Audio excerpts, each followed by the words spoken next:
এই দেখো আমার মেয়ে দাঁত মাজছে। আর দাঁড়িয়ে দাঁড়িয়ে দাঁত মাজা হয় না, সেই জন্য বসে পড়েছে একবারে মরাতে, উঠে পড়েছে নিজেই।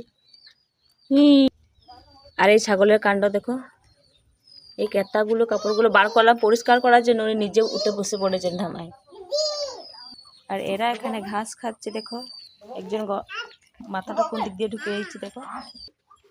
আর মা এখানে দুধ গরম করবে বলে এখানে দুধটাকে রেখে গেছে।